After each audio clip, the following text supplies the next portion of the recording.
September 22nd, 1987. This is Joe, Todd, and Bernice Jackson, an interview with Mr. Chester A. Fithian in Woodward, Oklahoma. So, where were you born? I was born in Phillipsburg, Kansas.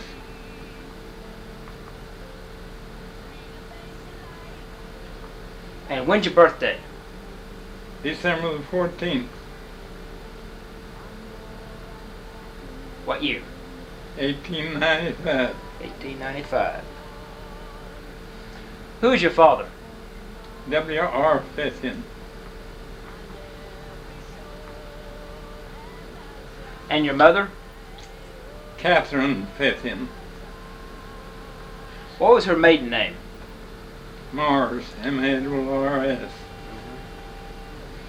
She was killed here in the storm. She was. Where did your parents come from? Well, they were born in New Tony, Missouri. In 1860, they moved to Nebraska. The year the Homestead Law went into effect, and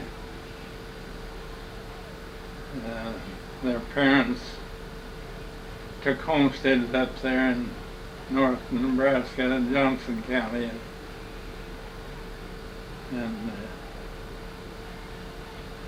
they had a little trouble in Missouri with the bushwhackers.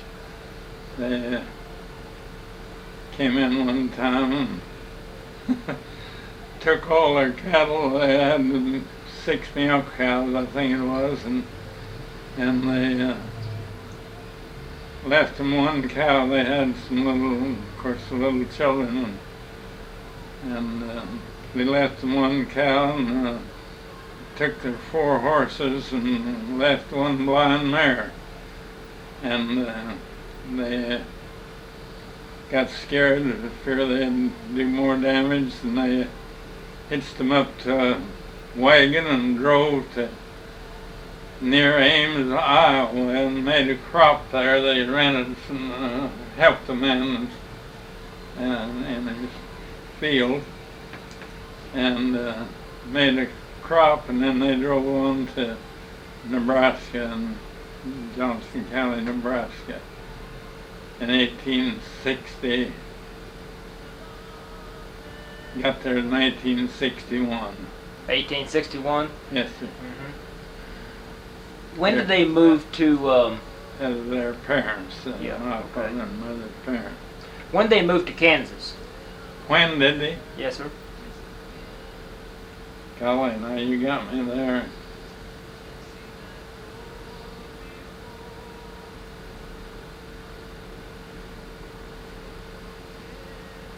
They had moved there when my oldest sister was only 3 weeks old. They drove to Washington with a wagon train. And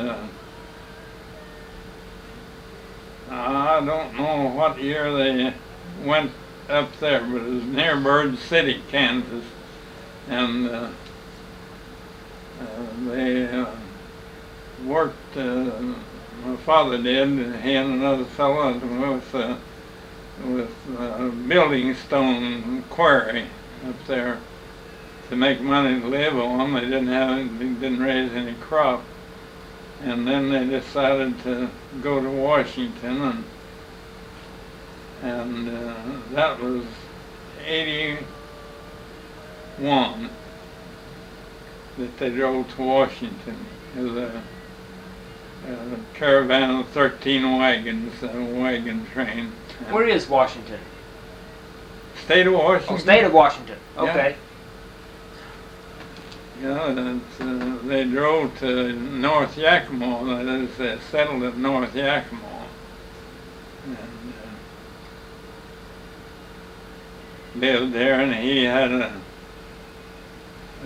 cousin that run a butcher shop at some town near North Yakima, and he went and worked with this I believe it was a cousin that owned the butcher shop.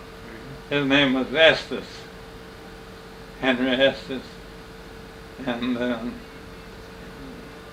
he worked with him out there, and then he got a job on he bought 5 acres of land in the edge of Yakima, and then he bought an option, took an option on 20 acres up on a flume that was being built to bring water out of the Columbia River down for irrigation. And he worked up there, and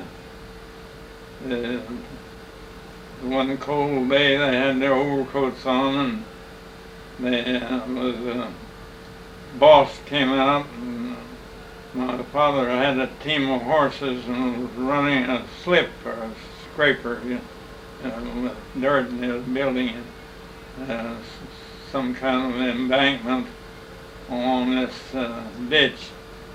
And the boss's coat blew up over his head and scared my dad's team.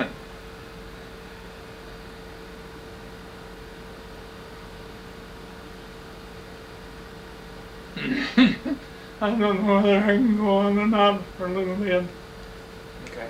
But anyhow, the team ran, and this slip stuck in the ground and ended over and broke my father's spine. And he didn't walk. He was paralyzed for 2 years, and then his father wrote to him and kept in contact with him and asked him to come back there and stay at his place, and he'd get an osteopath doctor to come down from Omaha and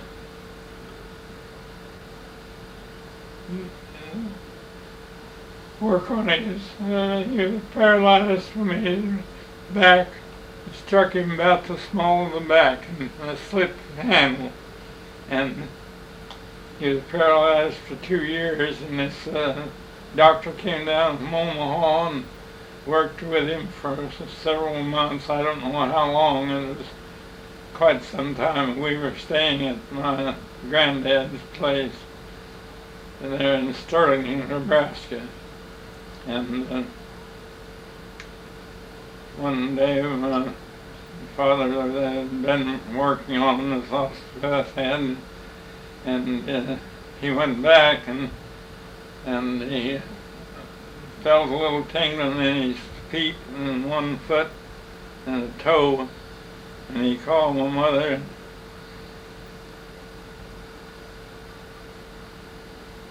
It was the first feeling he had had for 2 years, and he got better and got some better to where he could get up in a wheelchair, and then finally got on crutches, and he was a fighter, and he wouldn't give up to his chair, and he worked in Grand Island a while in the beet crop and top beets. He and my older brother, I had one brother, and made enough money, and he came down here to Oklahoma, out here in old Tangier, and bought a school, 160 there. He bought a half section over west of Supply. Now this may not be what you want. Yeah, yes, sir, that's it. He bought a half section from a fellow over north, just west of Supply, northwest, down in that bottom west Supply, and they drove over there with in a team and buggy, and he bought this from a fellow by the name of I can't think of his name right now. Anyhow, he made the deal with him over there, and they drove back down here to Woodward, and he got down here while this fellow's partner said he had already sold it that morning. Well, Dad gave him $400, all the money he had to pay the down payment on the land out there, and came on down here, and the fellow, his partner, said that he'd sold land that morning about 10 o'clock, and my dad never did get his money back from this fellow that was kind of a double cross somehow, and the lawyer wouldn't take it because there wasn't enough money involved, and so he was coming back from supply where he'd been a few days, and the old man Hazelmeyer, a fellow that run a hack from Old Tangier to Supply across, told him, well, he said, I got a school quarter there that he said I don't have very much in. He said, I'll sell it to you without any money down. And so they made a deal, drew up the papers, and we built a house on this land that's 160 and never had been plowed or any farming at all. It was virgin soil. And so this old man Hedgemeyer sold him the land and just on his note, and we lived on, that was 1906, February the 13th, 1906, that we moved into a little 14 by 28 house, a 2-story, stairs up where we kids stayed, and he built that house, and then we lived there until it was about 1913. No, it wasn't that late. It was 1911, I guess it was, that we built a new house, built a bigger house and a better house, and lived there until I grew up, and I went to high school out there 2 years, and they did something illegal, I guess nowadays it would be, but the coach and the superintendent came out and talked to me and talked to my mother and my sister, and got me to come down here to go to school and play football. I told them about another fellow that lived out there that wasn't in school, Ike Quickle, and so he gave us, paid us $30 a month, and we stayed at Al Keller's. A fellow named Keller lived over here on 4th Street then, and he was a thrashing machine man, and we stayed with him. Then we'd go out and work on Saturday, and I got my room and board for $20 a month if I went home to Old Tangier. It cost 40 cents to ride the passenger and back out home to Tangier, and if I went home, I got it for $16, and if I stayed here, $20 a month. And we worked and made enough money, Ike and I did, to stay here and play football. And we had some good football teams. And was that high school? Yes, sir. High school. I was a sophomore. Well, I would be a junior here, and I did 2 years of work here and graduated here in 1916. What position did you play? Well, I played the halfback and played right tackle. I liked the right tackle place the better than the other place. We, I don't know whether it would be acceptable for me to tell them.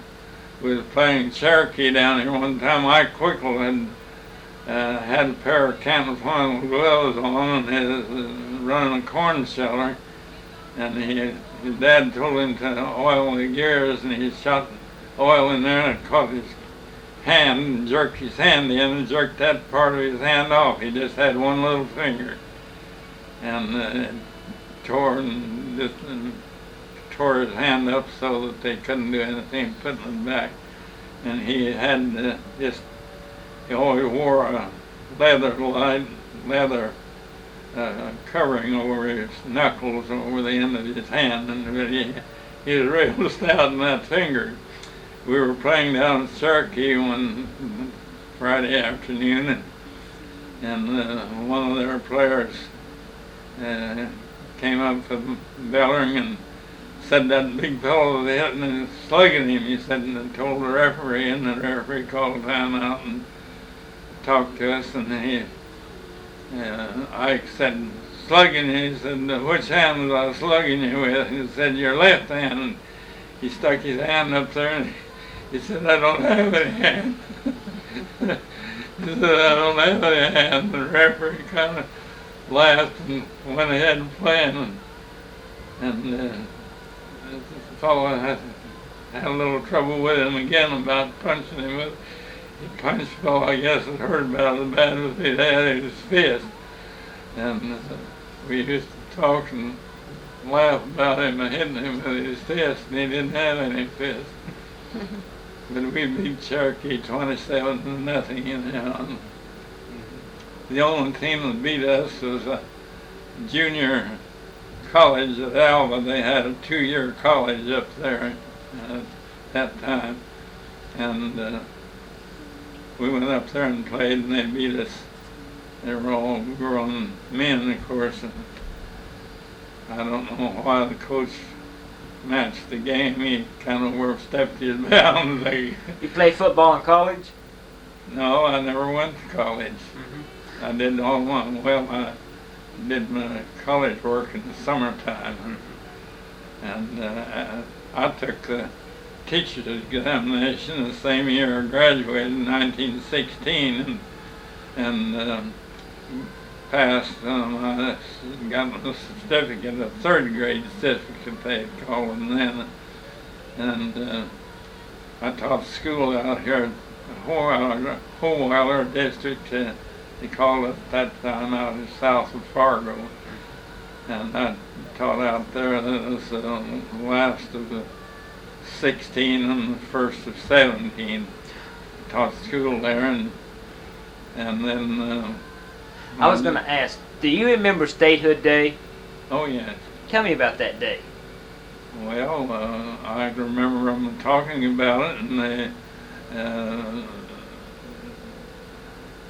Let's see, it was November the 16th, 1907, and we were here a year before statehood, and they talked quite a lot about it at that time. It was, I think, a fellow by the name of Haskell, no? Steele, Sayre, Renfrew Barnes. It is Steele, a fellow by the name of Steele. Sayre, Renfrew, Barnes, Jenkins, Ferguson, and France were the territorial governors. And I guess it must have been France as governor when statehood. Yeah, he was the territorial governor. Yeah, statehood. Yeah. Last territorial governor. And I think Haskell and Haskell, Lee, Cruz, and Robinson, and on down. But Haskell.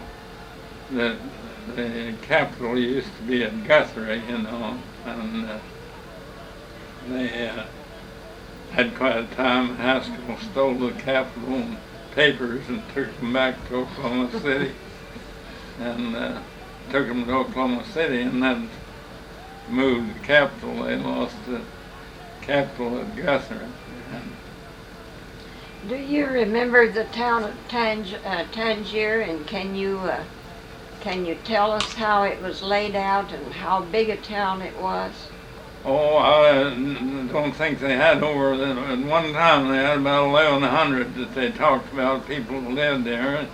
And it was a pretty good little town center. They had the business, see the railroad, there was no railroad supply at that time. Yes. And they drove this old man Hazemeyer, drove a hack and carried the mail over there, and he'd take passengers too. And there was 2 livery barns and a saloon, and until statehood. When statehood came, when they lost the saloon, a fellow by the name of Holt, Terry Holt, a one-armed man, owned the saloon, and I don't know whether it'd be interesting or not, but when my folks moved the cattle and machinery, they hired or rented a car from the railroad, Santa Fe Railroad, and a fellow by the name of Fred Maxwell moved with him down here. They put a petition in the car and put their livestock and their furniture, what they could bring, and each of them put it in their end of the car. And they got down to Winoka. That was where the division on the railroad was. And they got down to Winoka, and they made them unload the horses and the cattle because they'd been on the train so long, coming from Nebraska, and they made them unloaded. Little Jim and I stayed here at Old Tangier, and my folks, my mother, and the 2 girls went on over to Supply, where Dad had bought that land, and we'd rented a house over there and lived in it a while. And so Jim and I wanted to stay over here and be here when that Old Tangier, when the car came and the train moved in, and they made them unload, so we was there by ourselves, the Old Tangier. And my mother and the girls had gone on Supply, and Dad didn't get there, so that left us there overnight, and we slept in the saloon at first. And we never told Mother about it for several years after that. And we told her that we slept in the saloon that night, but we had 17 cents in money between us. I had a few pennies, I guess, and Lou Thomas was running a grocery store. That was Grace Thomas, Grace, run Grace's shop down here. Oh, yes. It was her father, and he was running the grocery store there, and he sold us a loaf of bread for a dime, and we didn't have anything go with the bread. He said, I'll tell you, he said, I'll sell you a can of sardines, and you can eat them with your bread for supper. So we sat there with a stove, and Jim opened this can of sardines. He gave us a little flat can like that.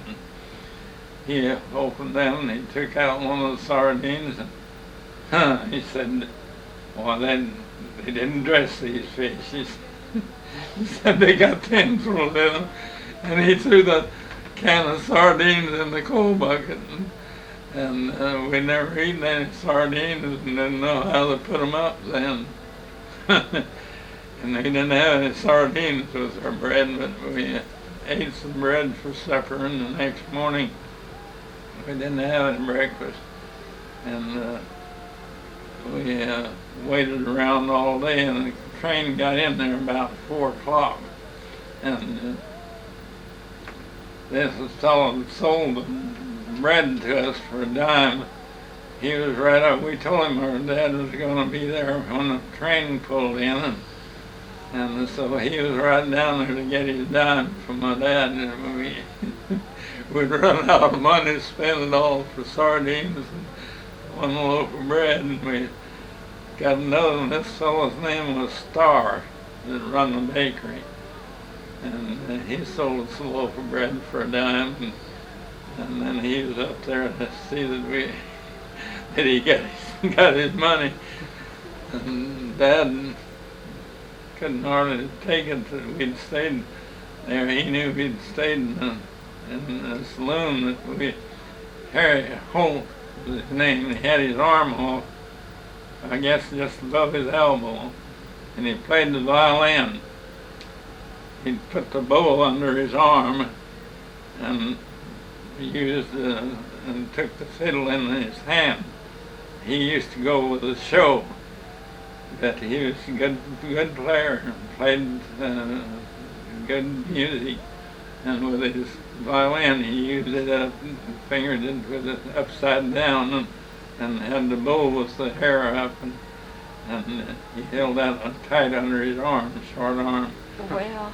And we liked to hear him play his violin. And he came down to he said, "You boys will have to get out now." He said, "This is the saloon." He said, "I don't want you hanging around here today." So we walked out in the country there for half a mile or so and killed time and went back. And then we built this house on the Hazelmar place and lived there until I graduated from here, from Woodward High School in 16, and then we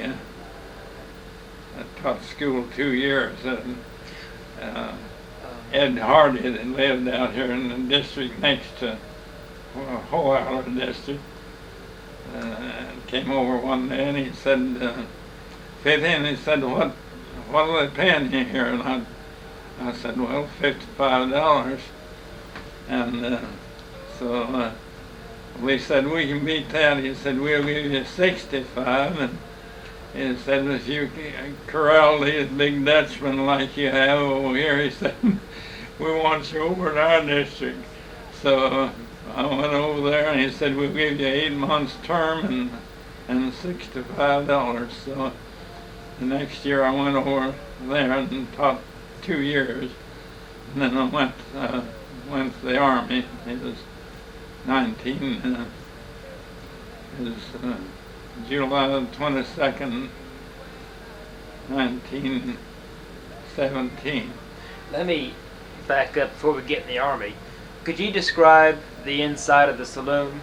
How was it decorated? Well, there wasn't very much decoration to it. It had a long bar and this room. Forgot to tell you how it was. It was a little old room that I guess he put drunks in or something. It had a hard bed. It was about that wide, built right in the corner, built out of boards, and just had an old hard mattress of some kind on it for us to sleep on. And then he locked the door, and there wasn't any light come in. We didn't have any light, but there was a little window. Oh, it was probably 10 by 14, maybe, a little window high up.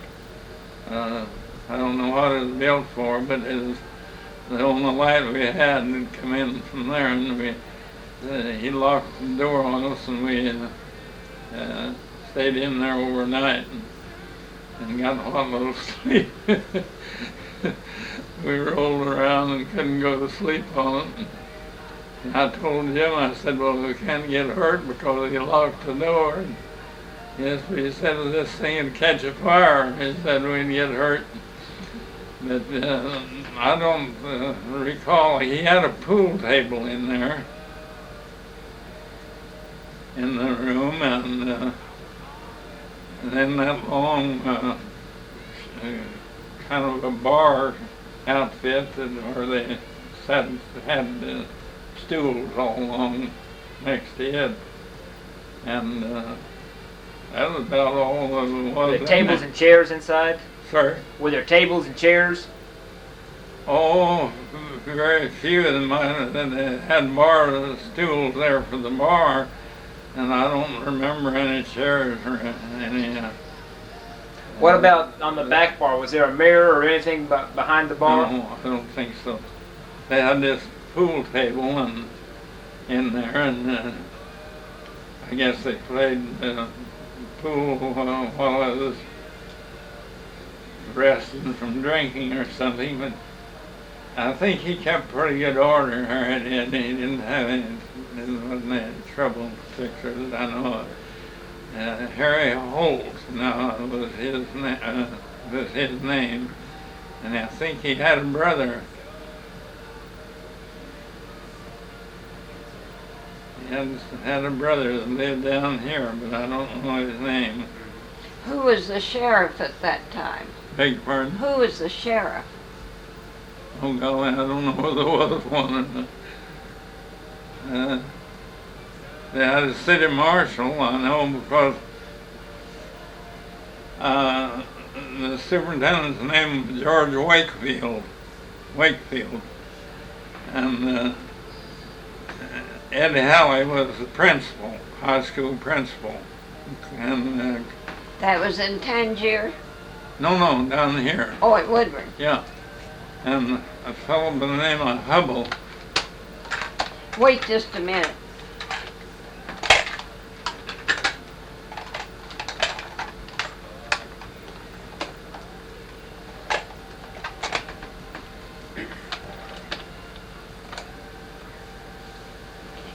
Wakefield was superintendent, and Ed Halley was the principal, and Elmer Hubble was the coach. They were the ones that came out after us to get us to come down here to school. And I know they had a city marshal because I don't know what his name was, because and Mr. Wakefield asked me, there were lots of pigeons up in that. If you ever saw it, there's a kind of a cupola up on top of the building, the old high school building, and there were lots of pigeons roosted in there, and he asked me if I had a shotgun, and I told him yes, I had 12-gauge pumps, Winchester. Well, he said, would you mind bringing it down next week? He said, if you're going to stay down here, he said, I'd like for you to go up there and shoot those pigeons and try and kill them out that have been messing around. And so I brought my shotgun the next week, and Ike and I came up to the school building. I was banging away. I'd killed 2 or 3 pigeons, and a fellow by the name of Jack Wolf, that used to run he used to run a store here, or some kind of store, his dad. And Jack come running up there to us. He said, hey, you fellas, he said, you better get out of here. He said, I heard the police say they was going to come up and they'd have to arrest you for shooting a gun in the city limits. And he was just out of breath. He'd run all the way up to the schoolhouse where we were. So I tucked the pigeons in my jacket and went over to Keller's where we stayed, and hid my gun, and I never did know whether the sheriff came after. I wasn't there when he came, and he was going to come and have me arrested for shooting in town. What did Mr. Holt do with all the beer and whiskey at Statehood when the saloon closed? Oh, yeah, I wouldn't know what he did. He had to get rid of it. He sold the building finally and moved it out, and then Boyd Render was my buddy, and he used to work here at the post office, and we crawled in at the window and used to get in there and play pool on his table. He sold it to a fellow in Texas, and the guy didn't come up and take over and right away, and so we crawled in there at the window. So one day we were playing pool, and we always kept pretty quiet that where we were and what we was doing. And somebody came up and we heard him rattle the door, and turned the key and came in, and it was the guy that owned the building. And he came on down and he said, "What are you boys doing in here?" And well, he had it on us, so I had to tell him. And I said, "Well, we crawled into the window and like to play pool." And he looked around and looked the building over, and well, I said, "I'll tell you what I'm going to do." He said, "You boys haven't bothered anything in here, tore up anything." And he said, "I'll let you go ahead and play if you want to." And he said, "I'll be back up here in a month or so." And I don't know, we kind of slowed down from our playing. We didn't know whether he was on the spur or not, so we didn't play so much anymore. But we used to come down here then after I got out of school. And 2 years that I was here before I went to the Army.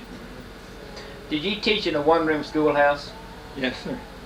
How'd you handle the different grades? Oh, Lord. I don't know now. I don't see how I could, but I had all 8th grades. And I'd have 3, I'd take the 3rd, 4th, and 5th. I'd have them at the same time, and I'd pronounce words for them in the spelling. And I'd pronounce words and just go from one book to the other, and pronounce words, but I'd have 3 classes at one time. And I did the 5th, 6th, and 7th. I was 7th, 8th, and 6th, 7th, and 8th. I held them all at the same time. And problems at the board, I'd have them work their math problems on the board, and I'd give each one a different problem and of the same type. And they'd work on the board, and I'd go from one to another, and I had 3 classes at a time. I don't know how I ever had 40 classes. It was 42 classes, I think it was most that I had in one day. And but I had pretty good luck with them. I had one time, it wasn't out there, that was down in Blaine County. I went down there and taught a one-room school after I came back from the Army. And I had all grades there. And I had one, I had to have one of the primer class. I had 7 in the primer class. And I told him that his little girl wasn't 6 yet. And I told him that I didn't think that it would be the thing to do to send her to school, to be there all day. And well, he said, "I want you to have her." I'd had pretty good luck. I was there 8 years. And I'd had pretty good luck with little kids, and I liked to teach them. And this one little girl that belonged to the farmer, his name was Wynn, W-Y-N-N, Wynn. Get his first name. Anyhow, he was the one that wanted me to have his little girl. And she could read about the little red hen upside down just as well as the book or any other way. She'd just rattle it off and she'd memorize it at home, And one day she had her book up there so big and just reading it and had it upside down, and she just rattled off. I always remembered her that she never did learn very well, and she belonged to the board member too, and I hated it real bad, but they did too much interfering with her, and then she was too young too. But I didn't have very good luck with her, but the others I did. They had 6 and went on to high school and drove to Watongata High School. Let's go back to 1914. What did you think of Woodrow Wilson? Did you like him as a president? We didn't, anybody, the soldiers didn't like him very well because he got us into the war. He was I guess did the best he could. Was a pretty fair president, but he, when we got sour grub and bogey oats, oatmeal, bugs in it, and stuff like that, well, there's quite a bit of talk against it. Yeah, I imagine. When did you say you entered the war? In 17. In 17. Where were you sent to? I was taken to Oglethorpe, Georgia. There was, my father was a cripple, and I had to do what I could on the farm, but I saw no future much in the farm, and my buddies were going that time, and it was 73, I think 73 was the number that went on. And I went on the Katy Road here down through Elk City and out that way. And my folks drove a wagon and came down here and brought me down here to go. If I remember correctly, it was the 22nd of July that we left and went down there. There was 70 some on the train. And there's one fellow from Moreland, I can't think of his name, but he just acted a fool all the time. He up and down the coaches, he'd just go up and down there acting silly. He was undoubtedly a joker, but he hanged himself. You might remember that after he got back from the army. He jumped out of the window and hanged a barn, hanged himself. But he was always full of fun and just tormented guys all the time we were going down there. We went down there and slept in a mule barn. We had, there was 73 of us. It was, they had sheds, they had stalls and mangers long, and a long shed of some type, and we had these little folding army camp stove sitting there on the ground, and we stayed in that mule barn for 3 weeks. I was in there 3 weeks and went through it. And there was I think, I remember correctly that there was 18,000 soldiers there training, and it was terrible hot. And we were in a clearing of a pine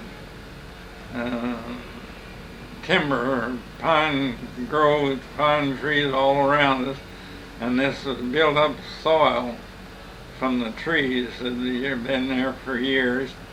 And we'd get out there, we'd run from our bunks up there, we'd run out to the drill field. It was about 1.25 miles, and we'd run out there in the morning after mess, and we'd double time out there, and then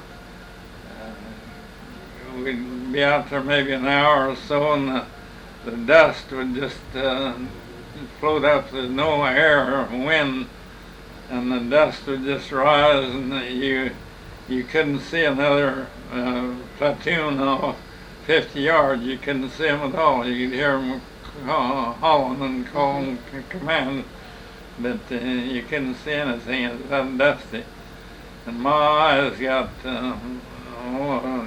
sore and got dust in them and dirt, I guess. And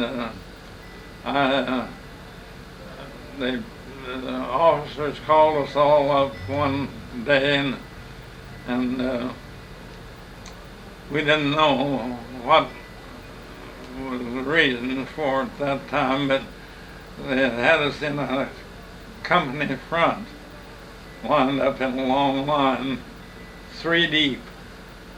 And then the ones that had any high school. There's two steps in front, and the ones that had any college work stepped 3 paces to the front, and that left the 8th graders, or those that had gone to grade school, and the high school in one line, and the college, and had college. And I had 10 hours of college work, so I qualified for a college student. And I was in the front line, and they picked out of the 150 that was in the, what do they call 150 platoon company, I guess. Yeah, it was a company, 150 men, and they picked 73 of them to go to an NCO school, non-commissioned officer school. Out of that bunch of 150, they picked 73 to go, and it took a 3 weeks course. And they came back. Jimmy Markland, that lived here, and Rusty Wright, and Leland Winters, and I were the only ones that was made to sergeant. There was 7 out of that group that went that was made sergeants, 3-star sergeants, and the others were corporals or first class, forget their title. But anyhow, there was only 7 of us made sergeants, 3-star sergeants, and I was put in charge of a barracks at that time. And then we were booked to go overseas, and which I never did get to go, but we went to Newport News, Virginia, and I was chosen as a barracks sergeant, and I slept in next to the door and was supposed to check everybody that came in later, and when the armistice was signed, it was signed November the 11th, 1918, was it? Yes, sir. 1918. Why,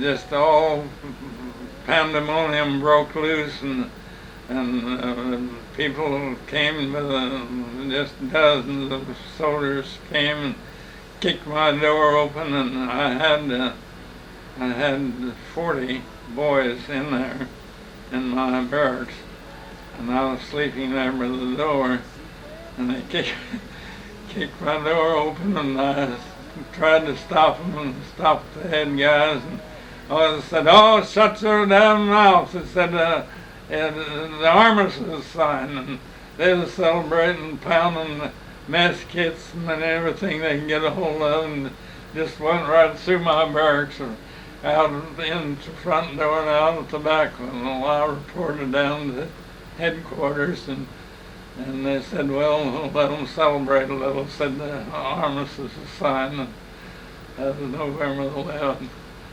And so I was, there was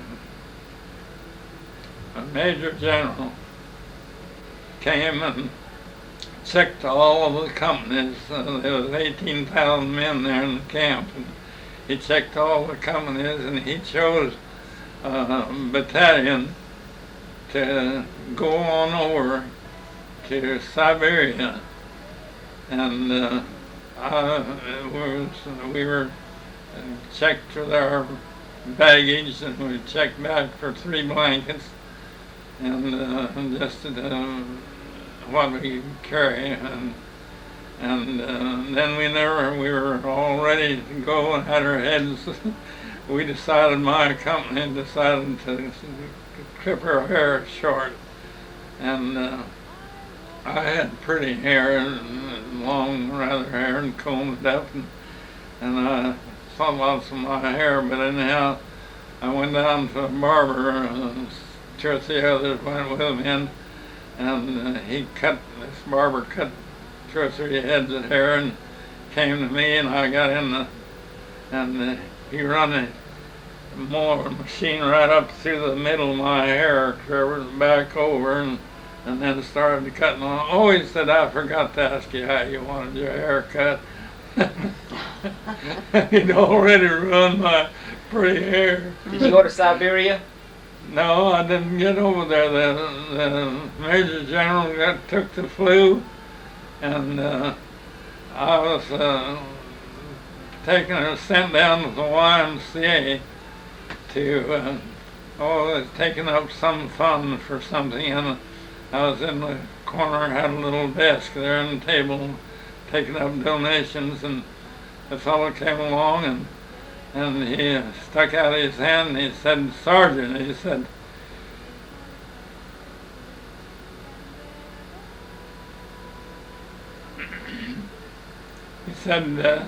I've been laying at the point of death, he said, for 3 weeks, and he said, nobody, there wasn't a man ever came to see me, he said, and I was just at the point of death with the flu, and he said, they've canceled my command, and he said, got a bunch from New York to go, and that was the nearest that I came to going overseas. Why did they go to Siberia? What was the reason for that? Well, it was kind of guards, and see, that belonged to Russia, and Russia was pushing out on that side and taking a little advantage there, they thought, and we were supposed to go up there and hold it for the United States and supervise it, and they told us it'd be awful cold, and but he just picked out big men all out of every company. He picked out, he got 3 out of my company, and just went around to the different companies and picked his battalion of all big, strong men, and then we didn't get to go. We sat there and just, you might say, on our sacks and never heard anything, didn't know anything, so he came in there and told me that, and he was just poor and didn't look like himself at all. You know, my grandfather went to Siberia. Is that right? Well, I don't know what. He told stories. Some kind of reconstruction deal, I think, after that. How bad was the flu there? Oh my, I went with the captain, was a doctor, I guess, and he came to my company 43 one time. Now of the 50 men that are supposed to be sleeping there in the barracks, there's only 17. There wasn't enough skeleton crew to do what it was supposed to do. And I must tell you one incident. A fellow by the name of Fred Davis used to catch on our baseball team up there, the old Tangier Sandlot team. And I was going with some guy, the captain, was taking temperatures, had him lined up there, and was taking temperatures, and he had me writing down the name and the temperature of each one, and if he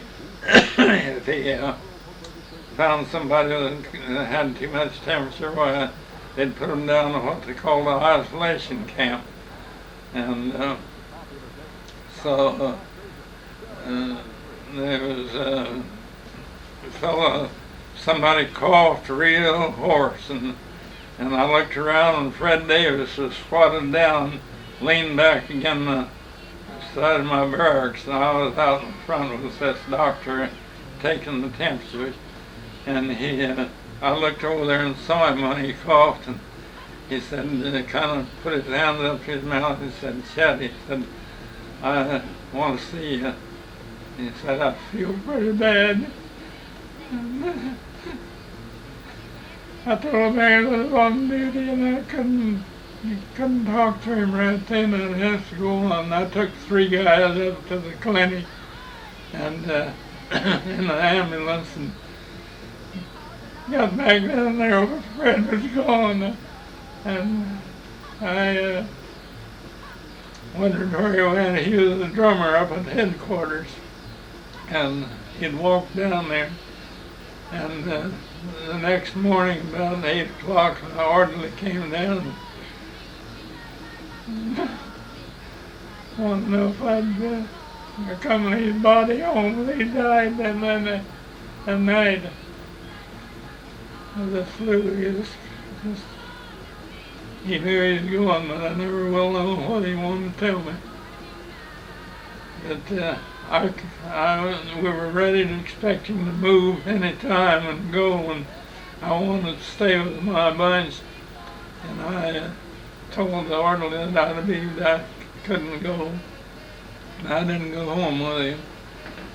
That I was supposed to go the next day and accompany his body home. He and Seth Crook both died. They played on our ball team with the flu.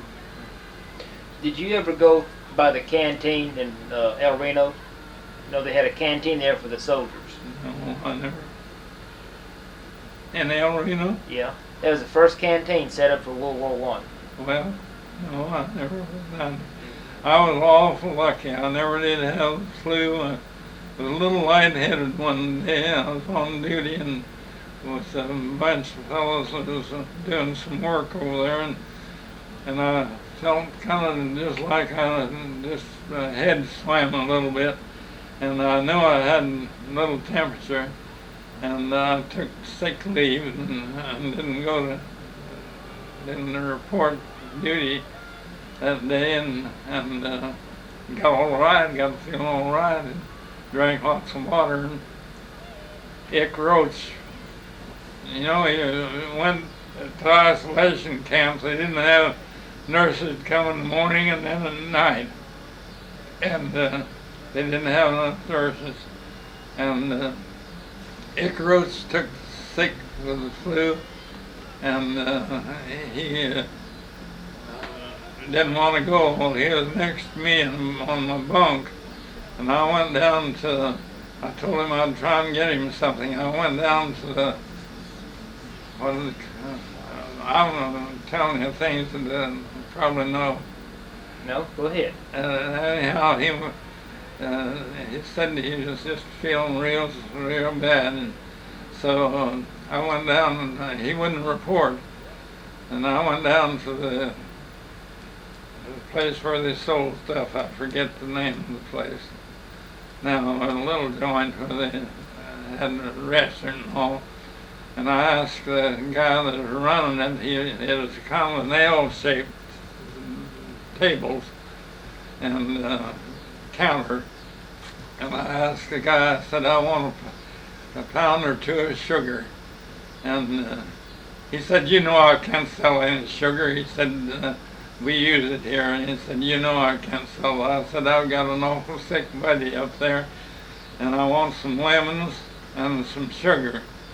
And he asked me a few more questions, and he gave me a kind of a knowing look, and he went down around there to work and kind of nodded down at the counter, and I got down there and grabbed up a sack and got about a quarter more of sugar and grabbed a half a dozen lemons and gave him, I don't know what I gave him now, some little change of money, and I beat it back up to my barracks, and I went down to the latrine and got boiling hot water in his mess cup, and gave him that hot lemonade, and I had him cover up with his poncho, his rainproof outfit to slip over his head and drop down over his body, and had him cover up with that, and he just liked to die just sweating. He sweat through that poncho and his bed, and was there for 2 days. And the second morning, he called me over there and he said, I'm awful weak, but he said, I believe I'm going to pull through it. And by golly, he led and joined some kind of I don't know, it was a Red Cross outfit there in the camp. It was after the armistice line. And then about 10 years after that, I was out here at Guyman, superintendent of the school up there for 8 years, and I saw this guy. I thought it was the same guy that I'd doctored, and I went down there, and he was running the elevator up there at Guyman, and that was my old buddy Ick Roach, and he didn't like to talk about that. He said, Dan, you're so, he said, you saved my life. He didn't want to talk about it at all. I didn't find out where he'd been or what he'd been doing after that. I never saw anybody sweating the water run down on the floor in his barracks under his cot.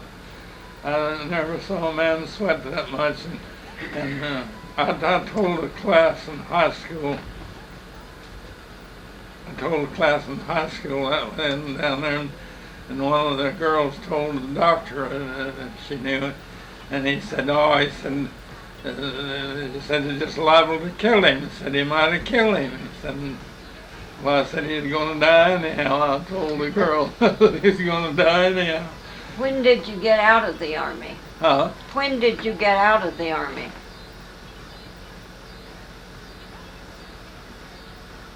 Just a little bit after harvest, because I stopped at Alva to get a job in the threshing. It must have been in July. Of what, 1919? Yes, 1919. It must have been in July, because I stopped up there and they told me there was a threshing machine out south of town. And I went out there and got a job at pitching wheat on the threshing machine. And what did you do then? Well, I went down to Watonga in Blaine County and got a job as an elevator, keeping books and buying grain. And a fellow brought in 2 or 3 loads of wheat, and one day a girl came in on the load and came to the office there and waited until her dad dumped his wheat and all, and she was my future wife. I fell for her. Oh, wait just a minute. Is that one out too? Okay. This little black-headed girl came in on the load of wheat for their dad, and we got acquainted, and after about 2 years, we got married. And she wanted to teach school,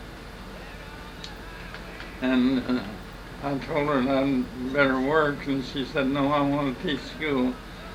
So we both went to school in the summer and got our certificates, and I taught 41 years and she taught 36. What was her name? Her name was Yes. Edna Leona Frazier, F-R-A-Z-I-E-R.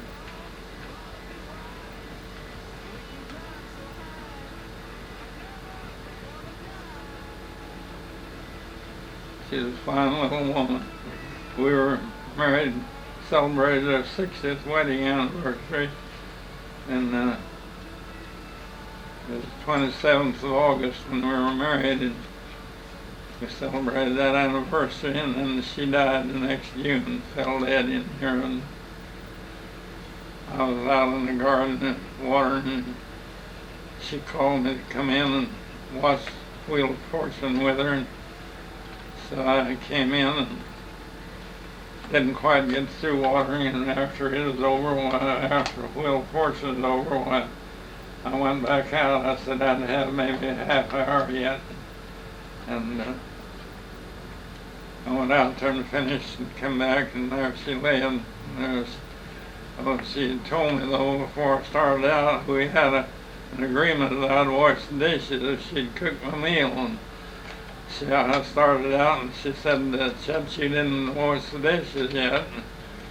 So I stopped and washed the dishes and put them in a drying pan there, and went on out then and did my watering and came back in, and there she lay. And I got word to 2 or 3 neighbors came, and I hauled at them, and they called this Dr. Meese down here was her doctor, and I had this woman over here called Meese, and he said, no, he said, I can't come up there. I said, I don't do night calls. And well, she said the woman was real sick, and he said, I can't help it, I'm not coming. So I called Dr. Brawley, had the boy call Dr. Brawley, and he came right up. And he said that there was nothing to worry about. He said she probably was gone before she hit the floor. And she'd put all those dishes up that I'd washed and put in the drying pan, and she'd put them up in the cupboard, reached up, and I suppose that had some effect on her somehow.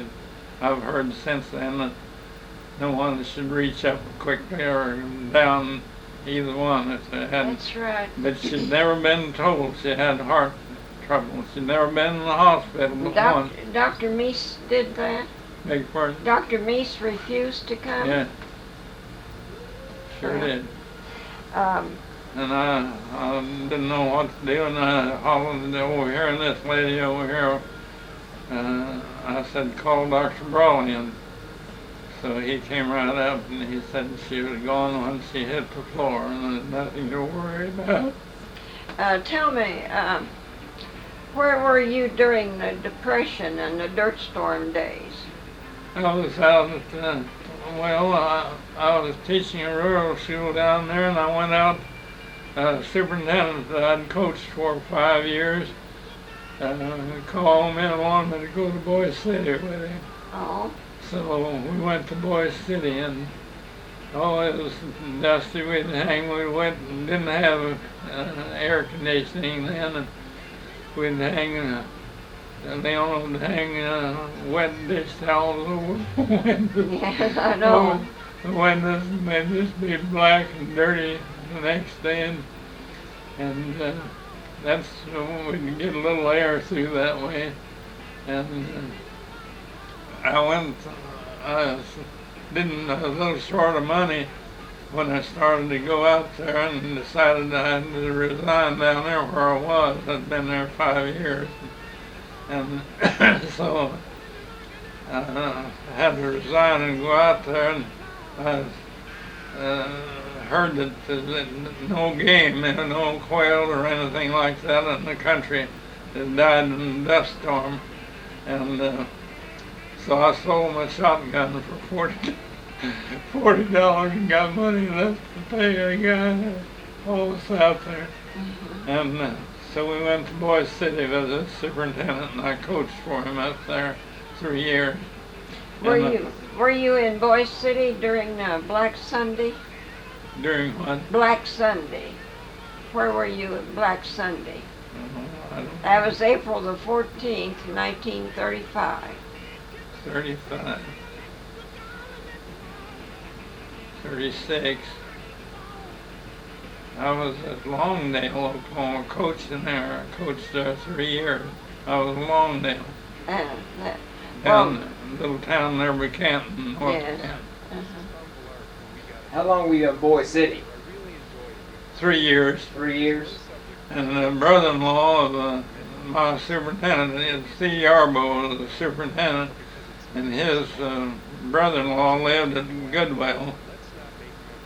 A. Rarick, R-A-R-I-C-K, A. Rarick. He was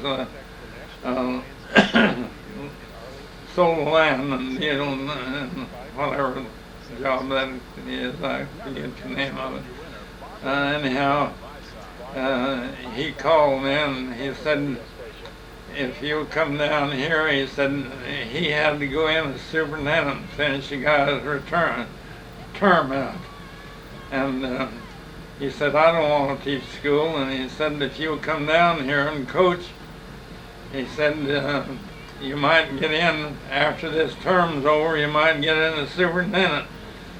And he said, I've got a bunch of rowdy boys. He said, all they do is chase each other down the gym. And he said, if you can get down there and regulate them, he said, you can have a team of basketball. And so I talked to the guy that keeps books for the board up there. I had to get loose from him. And he came down that night and he said, I'll tell you, Fithian, he said, if there's a half section of land out here north of town, and he said it's good land, and he said you can buy it for $25 an acre.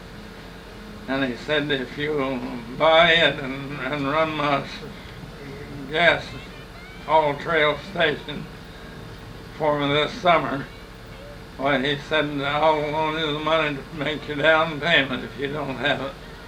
And well, we had a big thing to settle in. We talked it over, and Leona kind of favored going. I can go down to Goodwill and she can get her choice class to teach. And so I told him Carlette Edling was his name. He was a representative from out there for quite a while. And I told him I was going, believed I'd go to Goodwill. And he came down that night and told me that he'd loan me money to make a down payment on that half section. He said it's good land. So we had quite a deal deciding what to do, and I went to Goodwill. And I was there and took this big team the first summer of the first season. We won 17 games and lost 5. And the next year we won 30 straight games. Well. And never lost a game. We beat everybody. We beat Amarillo twice, and the airfield there twice, and beat everybody around us. I'm not blowing. I got a book in there showed us. I kept the scorebooks, which I shouldn't have done again, but I haven't put away. I don't know what good they'll do me, but we went to the state playoffs, and I fell my luck to have a semifinal game with the referee and the umpire were fellows that I had beaten in football. And beaten them pretty bad when I was in Blaine County. And they were 1 point ahead of us, and just seconds to go. And my boy, Josh Barnum, got a foul, and he went up to shoot a free shot, and he always squatted. I made fun of him. I told him that was a widow woman shot, but he'd squat down and shoot that way, raise up and shoot. And he got over there, the other team was 1 point ahead. And so he got up there and made both shots of his free throw. And Bus Ham was a sports writer for Daily Oklahoma. And he come clattering down the steps and down from the seats up above, and he said, "Get your boys out here, Fithian, I want their picture." And this Pete Hesser and golly, can't think that was all his name. Pete was an umpire, and I can't think of his name. And they walked up the floor past me and Bus Ham, and he said, "Pete, I believe that boy stepped across the line when he made that shot." And they talked along, and then they went on up to the scorekeeper and got up there, and they took my score off, and I hadn't won the state. Yeah, they were ahead 1 point when they got through. And Bus Hamley just snorted. He said, "I never saw a coach get a dirty deal as you got." But he said, protest. And I said, "I've never protested a game yet." Well, where were you at the time of the tornado? Were you here in Woodward? I was in Goodwill. I stayed there as superintendent there 8 years. Oh. I got the job, and this fellow quit, and I got the job as superintendent. I coached and was superintendent the second year I was there. I did both. And I had a good, strong principal. His name was Shipton, and he lived at over there by Springfield, Colorado. And he was, boy, when he said anything, he meant it, and the kids knew it, and they didn't bother at all when I'd go on a trip for basketball. But I was superintendent and coached both the second year I was there. And then I quit and that. Where did you go after Goodwill, after you left Goodwill? Where did you go?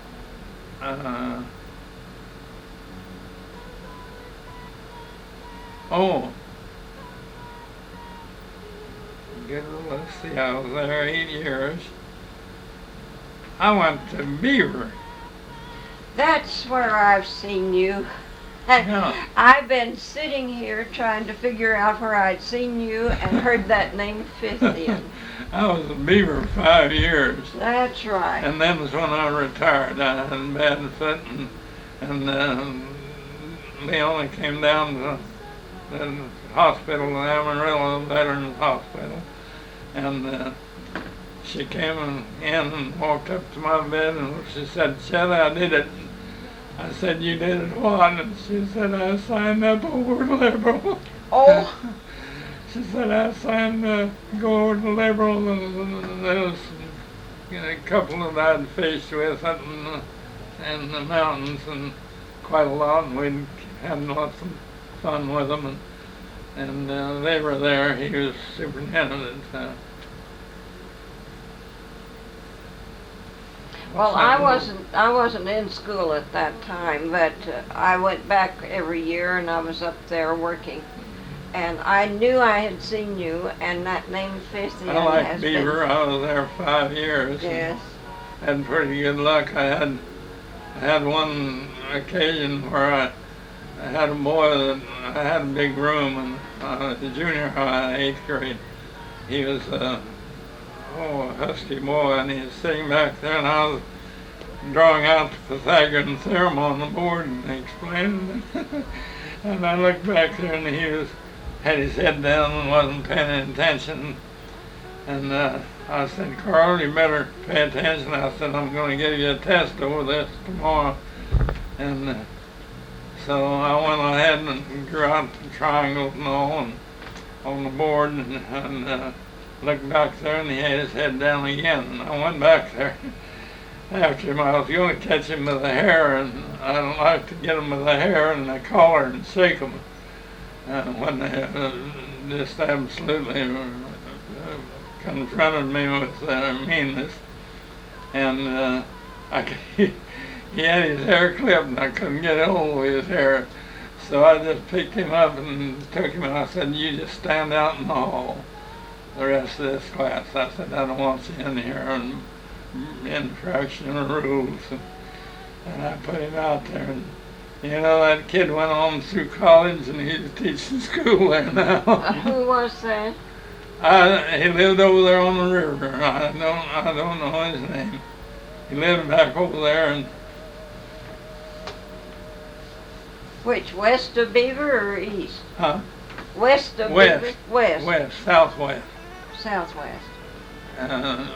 They had a boy and a girl. Well, I haven't finished my story. I'll hurry though. Okay. And I gave him that shaking and put him out in the hall for the rest of the class. And so when my wife signed up at Liberal, well, I thought I'd get a certificate in Kansas. We moved here from Kansas, you know. And I thought I'd get a certificate in Kansas, and a fellow by the name of Throckmorton was state superintendent in Kansas. And so I wrote to him and sent him my recommendations from my principal and superintendent and wherever I'd been. And I still have them in here. And I got a letter from him and said he had I'd been there at Goodwill 8 years, and I supervised kids from the college come down and do practice teaching, you know, and then high as 16 or 17 in a year. And I'd supervised them and okayed their courses when they were studying and taking over. I'd let them take classes once in a while. So I wrote to Throckmorton and told him my credentials, and he wrote back and said I'd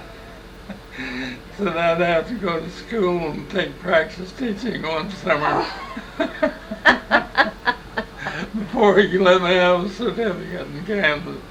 And I wrote to him. I guess I was kind of a nasty letter, but I wrote to him and told him to send my recommendation back. I didn't even want him to have a trace of me there in the office.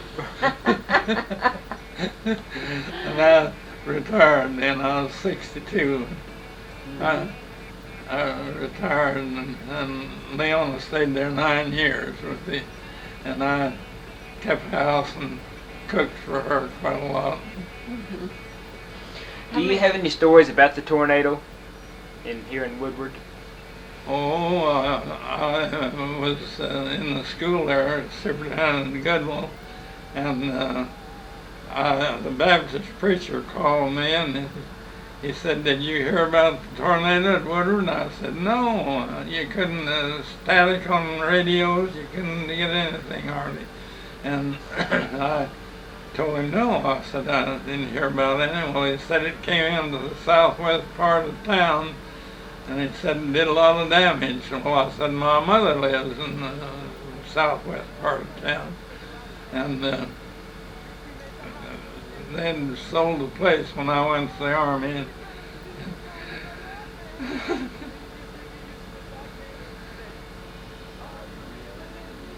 That's pretty hard.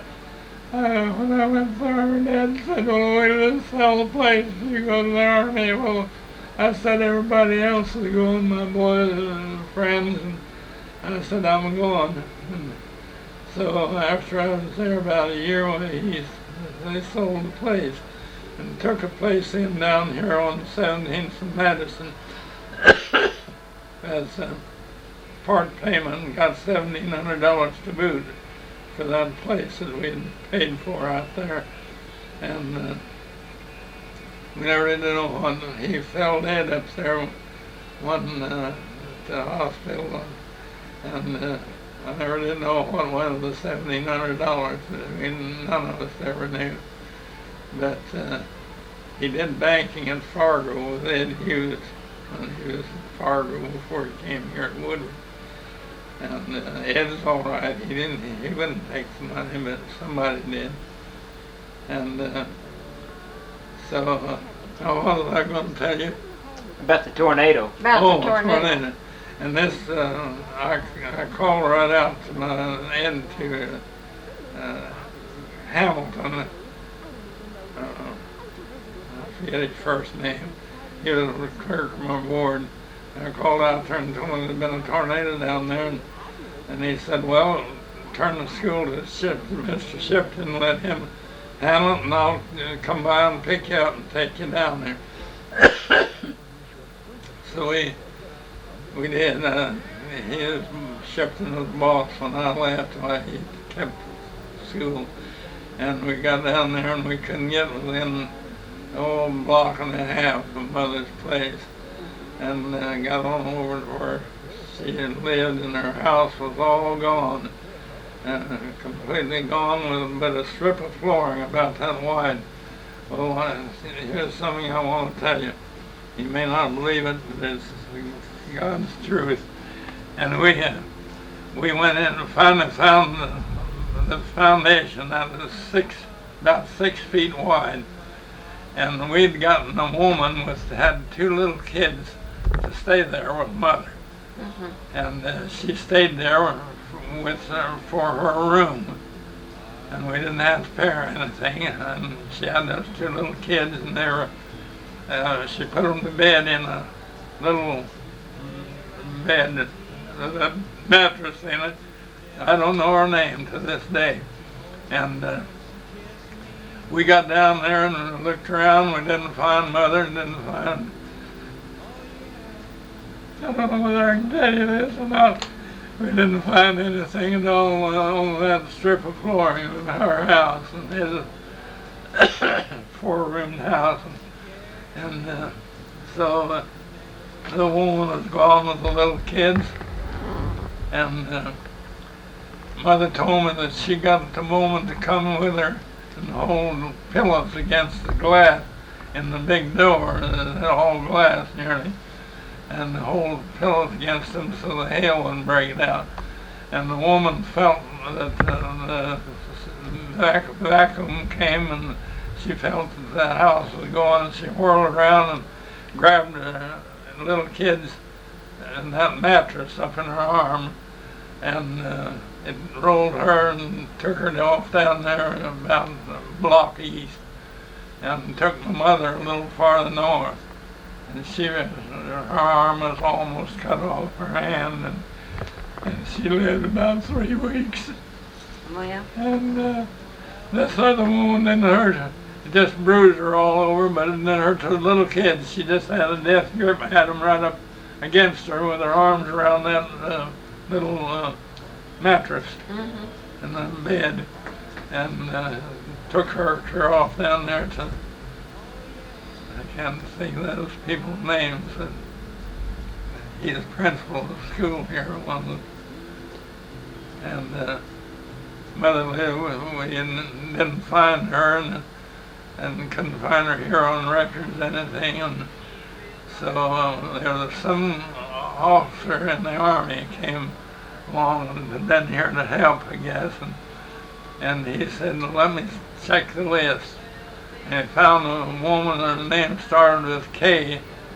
Catherine was her name, but she spelled it with a C, C-A-T-H. And he said, now that's a clue. He said, where she is, I don't know. And I said, where is that woman? He said that she's in Moreland, in the hospital in Moreland. So I told him a man that brought me down, and we took off to Moreland then, and walked into the hospital there, and there she lay up there on a cot at the end of the hall, and they'd never done anything with her, and her hair was just all muddy and dirty. And there's a woman that used to be health nurse up at Gunnison, and she came along and she said, well, what are you doing down here? I said, Ma, there's my mother up there, and they've never done a thing with her. And she said, well, I'll see about that. And she got Rose Legg, who's a teacher down here at Moreland, I think. And she got her, and I knew her before she was married. And so they came in there and they said, we'll see about your mother, we'll take care of her. And they got her a room and bathed her and got the mud out of her hair and all. And she told me all about the storm and how they told me that they'd held pillows against the windows and to keep from breaking the glass. And she said all at once that it just took us away, and took the house, and just that strip of flooring. And if I'm sitting here, that little baby bed was right there on that strip of flooring, and 2 pairs of little shoes sitting on that strip of floor under the little bed. And of course, the lady had the mattress, you know, and with the little kid, but she left them right there. And all the rest of Mother's house and the floor was all gone but that strip. Well, And that's a fact. well, I know tornadoes can do funny things. And so we found her down there in Moreland, and we took her to Oklahoma City. My sister came, and my brother came from Kennewick, Washington, and we took her to Oklahoma City, and she kept complaining. She said her side something is wrong. She said she was going through the air. She felt some kind of metal, and she grabbed a hold of it, and it hit the ground and rolled, and that's when it almost tore her arm off. And she said, told me that there was something wrong, and that she was hurt in her side and her stomach. And I told the doctor about it, and he was kind of a nasty old guy. He said, well, we're a doctor, and nurse said, we'll take care of her. Well, I said she'd been 2 days now that's been hurting her.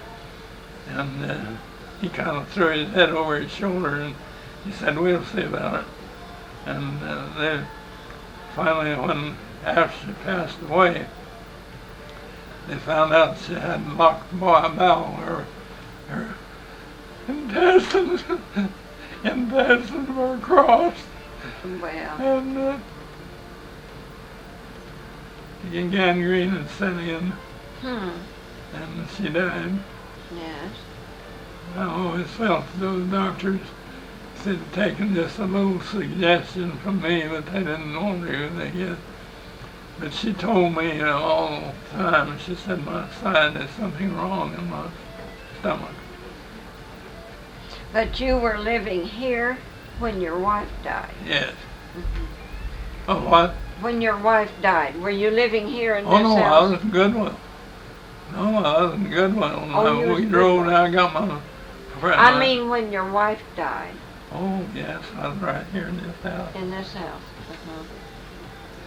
I was watering in the garden, I guess I told you that. Yes, you told us that. And Well, you've been retired a number of years. beg your pardon? You have been retired for a number Ever of years. since '62. Uh-huh. Did you and your wife travel any? Oh, we went to Minnesota several times, 2 or 3 times. I have a older sister living out there that raised a big family. Went up there and fished, and we went to Gunnison.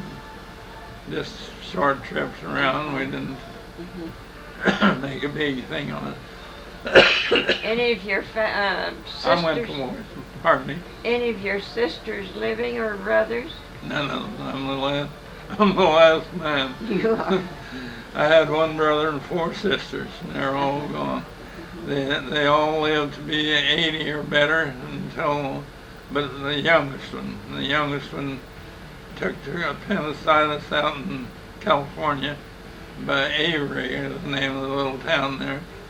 And she was working in the school lunch program, and she took real sick on her side and her stomach, and died the next day, and they found out her appendix was ruptured, and Well, she died of appendicitis, but she was only about 50 years old. well, you told me you had a daughter. Where is she and what is she She doing? teaches school at Goodwill. Oh, she does. She's taught there 19 years. When I got this other job and moved from there, she was just graduating from the 8th grade. And she went into college, and she kind of fell in love with a boy by the name of Strong, Johnny Strong. His dad was a real estate man there, and she fell in love with him. Well, we had been there 8 years, and we was offered a job, $1,000 with us to get $1,000 more and get a teacher's house to live in. So I told my wife, I said, we've been here long enough anyhow, and I said, let's take it. So we moved, and after a couple of years, she went ahead and graduated from college there and married this Johnny Strong. And we deeded her our property that we had there, a house and half a block. And we deeded her that property, and she's lived in it ever since. She built onto it quite a lot. Does she teach in high school or the college? She teaches the 4th grade. She wouldn't teach anything else. She had the chance to teach in other places, but she has all of her equipment, you know, that goes with that grade, and she loves it. Does she have any children? No, she had 3 girls. That brings up another sad point. But she had 3 girls, and they came up to Liberal on Father's Day to see me. Wait a minute. Oh.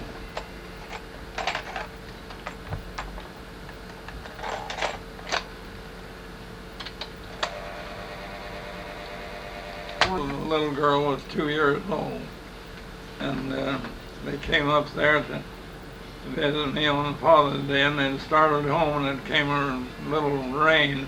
They had lived in Goodwill, and they met a fellow with this weave, and he sideswiped the Boy Scout station wagon up about 600 feet according to patrolman measurement, and he sideswiped that car, but he didn't stop, and he just came on down and weaved, and my son-in-law pulled off on the shoulder, the 2 wheels front and back, pulled onto the shoulder, and this guy got up about 100 feet from him, and his hood blew up from that, where he'd hit this other car up there, and the hood blew up, and he cut right across the road and hit my son-in-law right on the left front wheel in front, knocked him back over 100 feet, and a truck was coming behind him, and he'd run into him back behind, and his car burst into flames,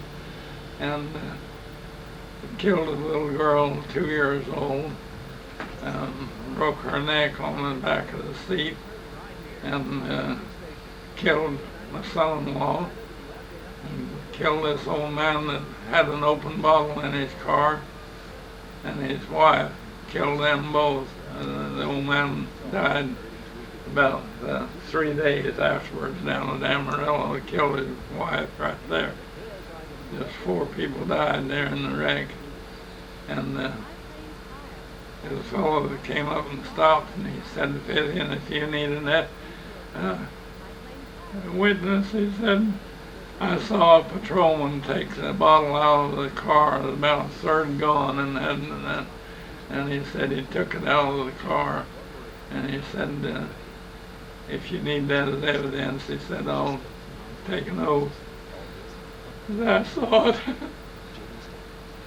the guy, I guess, had a little too much hooch, and had his open bottle in there, and he hit the son-in-law and killed him right there, smashed his head as he went forward into the corner of the windshield and the frame, and killed him and the little girl, and broke my daughter, just broke her face all up. They cut a bone out of the side of her leg to make a place to put her nose on, and just all kinds of stuff that way, about $8,000 worth of plastic surgery.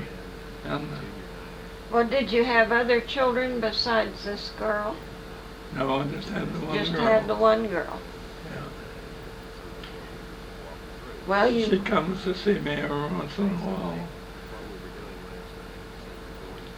And she's teaching in Goodwill. Yes, and she'd been there 19 years in the school teaching. Well, 19 years ago the wreck happened. It broke them up. She was unconscious for about 3 weeks.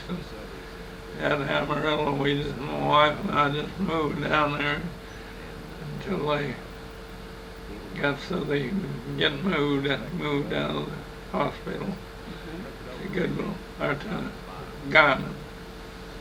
You seem to have a nice home here. Well, it's just like it was when Jolene, or when Leon died. Her room's there, I haven't been in it since. Jolene stays there, I keep it for a guest room. I was going to ask, did your parents ever tell you about the trip to Washington? Oh, yeah. Tell me about the trip. What'd they tell you about it? Oh, golly. You can get into something there. There was 13 wagons, and they had a wagon master. And there was one wagon that wasn't very cooperative.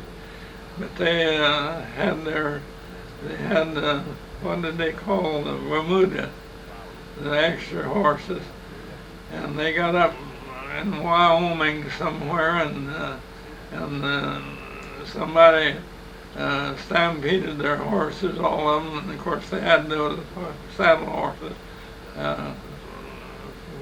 tied to their feet, 1 foot, and they stampeded their horses and drove them up into the mountains. That was, I'm kind of dim on the town, but I forget the name of the town close to where they were. And there were 3 weeks on there were 6 weeks on the road, and my oldest sister was only 3 weeks old. And these thieves stampeded their horses, and the ones that were tied, they got on their horses and took their guns the next morning and rode to the foothills where it was. I can't think of the name of the town. And rode up there, and they found the horses in a little old valley, but there wasn't anyone around, and didn't anyone show up. They saw about a half dozen of the armed men come up there, I guess, and they got their horses and took them back down. They made some kind of a shrill noise and scared the horses, and all the ones that drove had a team of big horses, and all our horses ran away but those that was tied. And they got up there and found them and brought them back home. And then they run into the Indians out at Yakima, North Yakima, Washington, and like scared mother to death.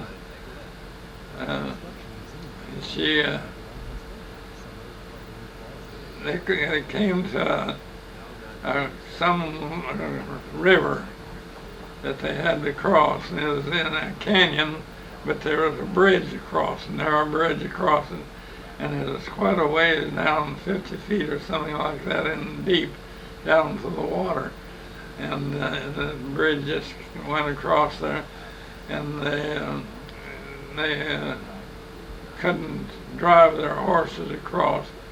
The wagons somehow or another didn't work on the cross footbridge, and they finally took the horses off and took them down below about a quarter of a mile where they found the opening in the canyon and got the horses across, and they rolled the wagons across by hand. They pulled the tongues up and tied the tongue up, and then 4 or 6 men got a hold of the wagon and rolled it across that bridge, and all 13 wagons had to cross it.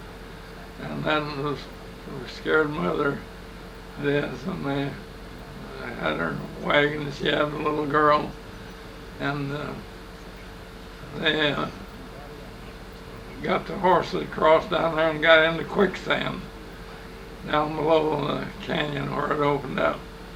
And they had quite a time in getting their horses across, but finally got them all across and across the canyon river that way. I don't know what river it was. Yes, I used to sit hour at a time at night, and Dad would tell things all that happened along the road.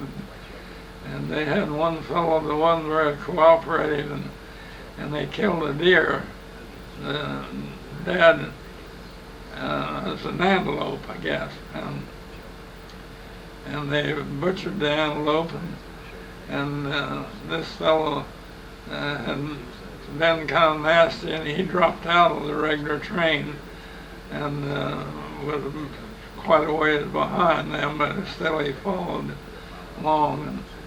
And I thought it was kind of mean that they butchered this antelope and put the head and the feet all up on a rock and put this guy's name as his share.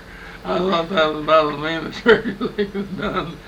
But he has been a troublemaker all the time, and they didn't allow him along with the regular train.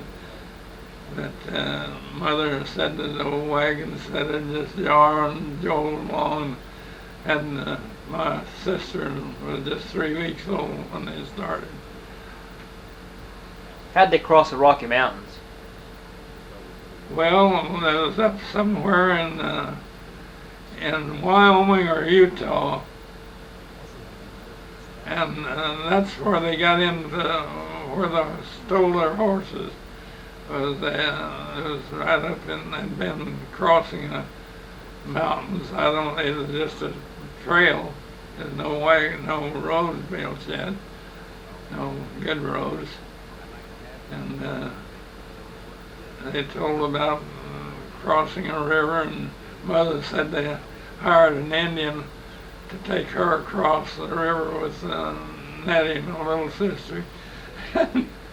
She said for $1 he took them across the river, and she said I could just reach down and put my hand in the water. And she said that old Indian said I was just scared to death. And he took her across and put her on that side of the river, and Dad came. That's when he was working, and he came and got her with the team. Did they have any trouble going up the mountains? I don't know. I don't know whether they stressed that or not, but I know they did. They talked about the steep wall of rock, and they were afraid rock would roll down on them or break loose and roll down on the wagons on the road, but they saw where it had done it, and but it never bothered them, apparently. And why did they go to Washington? Dad had a kind of a wild idea. He had 80 acres. Mother drew an 80 acres from the estate of her father when he died. But Dad always wanted to go west and he got in with that team and bunch of the wagon train, and that just hit his fancy. And so they sold the 80 acres. It was a good 80 to it. And they sold that 80 acres and moved out there. And he'd have made it if he hadn't got hurt. He was a worker, and he bought that 20 acres up on the flume that they were building across the bend in the Columbia River.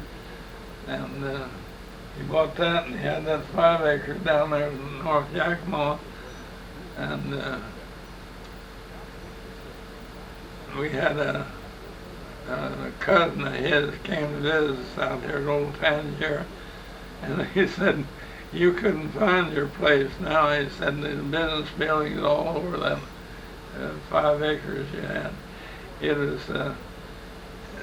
set in prune trees, plum trees, and they made prunes out of it.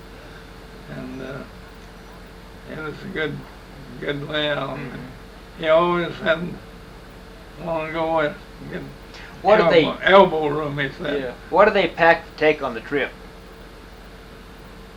Well, they didn't have very much to pack. They just had their bedding and cooking utensils. They cooked out, mostly didn't made the fire out on the ground. And they'd stop early. This wagon master would tell them what time to stop, and they'd stop and circle around and camp. And just before they started out there was an Indian raid up in western Nebraska. I don't know what Indians it was now, but they took 2 or 3 white women and children, stole them and took them with them, and they all bought these guns that they had when they went to Washington, and bought guns. And Dad had an old 44 Smith & Wesson that he'd had all his life, and then I gave it to my brother was older than I was, and he kind of felt it was his, and I gave it to him, and he passed away, and his wife won't let me have it now, but that's all right. But I valued it as a souvenir. And What year did they go to Washington? I think it was 81. 81. What Indians did they meet at the Yakima Indians? The Yakima Indians. Yeah. One of them came up one evening, Mother. They hadn't excuse me, and Mother was there alone with us kids, and some old Indian had full headdress on. He came up and put his hand against her window and looked around and looked in the house, through that window, like to scare her to death. She told Dad that she didn't like it there. Well, there's quite a few Indians there. Some of them could be trusted, but I was 6 years old, and I had a little cousin. His name was Brown.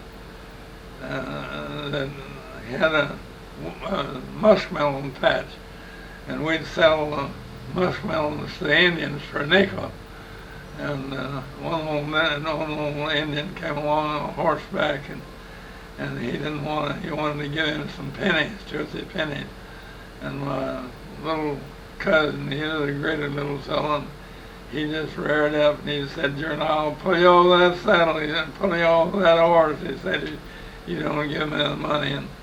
And the old Indian finally dug it up and gave him the nickel, but he was going to just give him 2 or 3 pennies for his cantaloupe, and he'd bought 2 cantaloupes. Well, anything else you want to talk about? No, about talked out, I guess. But those outstanding things, that storm that left that little strip of flooring with that little baby bed on it, is one of the most outstanding things.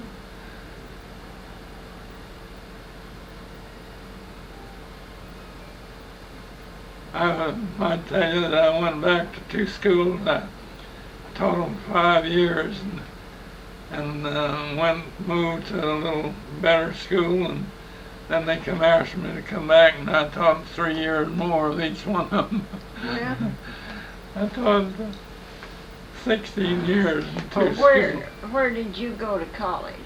I didn't go to college. Never I went did to West State College. I got my degree at West State College in Gunnison. I went up there. They told at a banquet one time that I went up there to fish and do a little schoolwork on the side. Oh. When did you go to Gunnison? Oh my.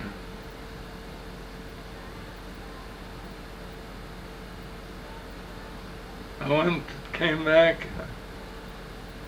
I was at Boise City 3 years, and then I went to Goodwill. I was there 8 years. And I went there in 46, having a big basketball team in 46. Now, that was sometime before then. I'm kind of Have you been, did you ever go back to visit the school there at Beaver? Yes, I've been, not to visit the school, but I had an old hunting buddy that I hunted with, and I went up there several times. Who was that? Junior Hallman. Oh, yes. He runs the garage there. Yes. Did you ever go back to any of the school reunions? Yes, I've been back to Greenfield where I taught 8 years and I was there 5 years and coached. And then I went away and Leon and I came down there one Saturday and the clerk of the school board was down there in Greenfield waved to me and he said, I want to talk to you. And he said, we want you to come back down to Greenfield. And I said, no. I said, there's generally 2 strikes against the fellow anyhow, somewhere where he stayed too long. He said, you never took sides with either one. I said, we're kind of split up down here. And he said, we want a gymnasium and a grade school.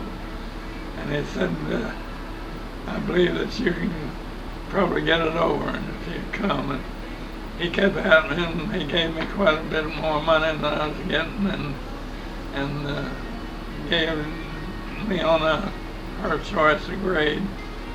And so we went back down there and I carried the petition. We got the gymnasium all right and got a built 8 rooms on for classrooms on it. Well, can you think of anything that else? That fellow's name was Lee Austry, that was on the school board that got me to come back down there. And I didn't have any trouble. I didn't coach that time, just principal of the junior high. Did you coach at Beaver? Did No. you coach the football team? Or was it basketball? No, I didn't work in the athletics. I was principal of the junior high. Junior high. Yes, I'd forgotten what position you had at Beaver. Well, they had a preacher there that was the real principal, and then he was the superintendent.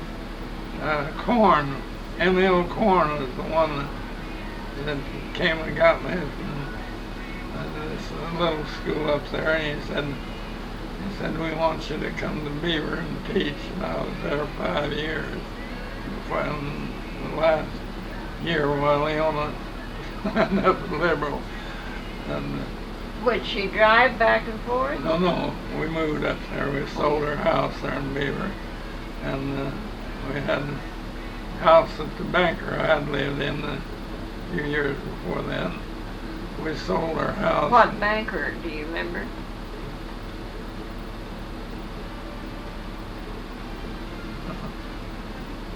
I had a boy in school. Kafke? Huh? Was it Kafke? George Kafke? Well, Kafke was a Catholic, and he had his bank. Yes. It wasn't the bank that I traded at. Mine was up the street there a ways, and they'd help me get my money and pay down on the house. That was Wells. Wells, that's who it was, Wells. Mm-hmm. Yeah. And then they had a son-in-law, Wells had a son-in-law, and he had a boy that was in my grade. Well, that would be Jim Lyle. Lyle, sure. Well, you know more about this thing than I do. Yeah, Jim Lyle. And then Jim Lyle was the one we bought the house from. Yes. And we paid about half out of it in the 5 years that it was there, and then we sold it to some old fellow that was going to build down there. It was a pretty good location. There was 2 old maids who lived there right close neighbor. One of them was, wasn't quite right. And she passed away finally, and I don't know whether her sister's still alive or not. Her sister was divorced.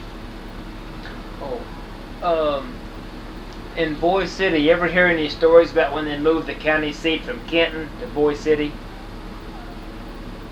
No, I never heard very much about that.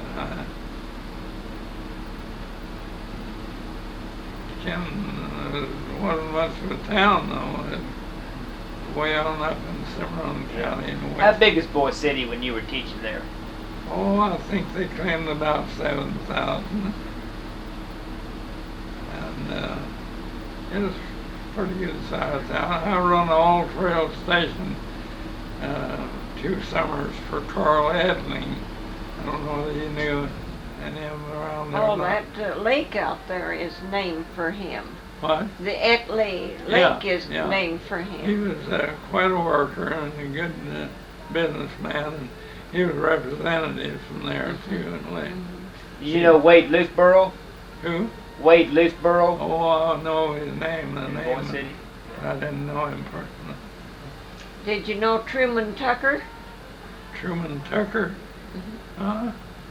Did you ever go up into the hills on the Black Mesa? Oh, we went up to Black Mesa a time or two, yeah. You didn't go up there looking for dinosaur tracks or anything? Oh, well, we saw what do they call them, logs that were turned into stone. Petrified? Huh? Petrified? Yeah, petrified.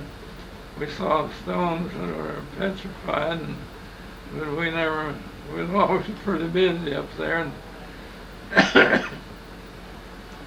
what they found I had in hunting season, my junior and I went hunting. We went up to Hoxley, Nebraska, pheasant hunting, and went up there twice. Well, you never did meet Truman Tucker then, you know. He's well known up there in the Black Mesa. I know of him, but I didn't ever meet him. You never did meet him. Well, I think we've had a good interview. Tape is almost out. I've enjoyed this. It's been good. I don't know. Yes, sir. Thank you. I run out. Only my pride and joy was that I taught school 41 years. My wife taught 36. We didn't have our girl for 10 years after we were married, and they only wanted to teach. And so Jolene was born about 10 years after we were married. She's a dandy old girl. I don't tell her anything anymore. She tells I used to tell her, and she tells me now. I think that's yours. Okay.